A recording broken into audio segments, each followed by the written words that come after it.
Prince Philip's will may never be published, even after the High Court ruled it would remain secret for just 90 years. In September, the High Court ruled that Prince Philip's will was to remain secret for at least 90 years to protect the dignity and standing of the Queen. The long-standing tradition started over a century ago for senior members of the royal family. There will be a private process after the 90 years is up to decide whether it can be unsealed. It's really on what basis?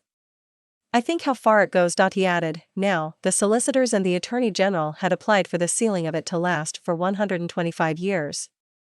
As Sir Andrew said, 90 years would be appropriate.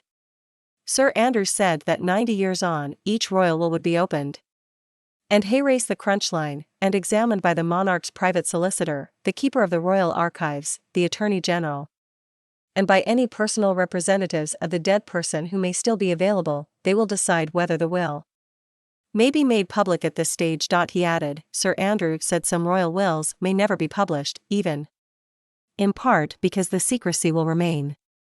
I don't think there's anything scandalous in Prince Philip's will, it's just a question of. This is a very sensitive time for the royal family and a very difficult time for the Queen. I rather think this is what was being put forward in September when the case was heard in private.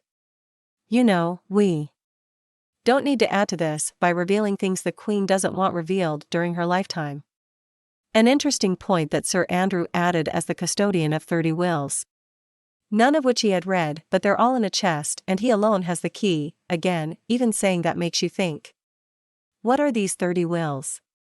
There are more than 30 royals that have died since 1911. I can well imagine as things go on, that royal wills will not have to wait for 90 years, I think they may very well be opened after 30 years. More recently, legal action has been taken against the Attorney General and the Queen's private lawyers due to the ruling to ban media organizations from a court hearing about the will. The Guardian is seeking permission to argue that the High Court's failure to properly consider whether the press should be allowed to attend the hearing or make representations constitutes such a serious interference with the principle of open justice that the case should be reheard.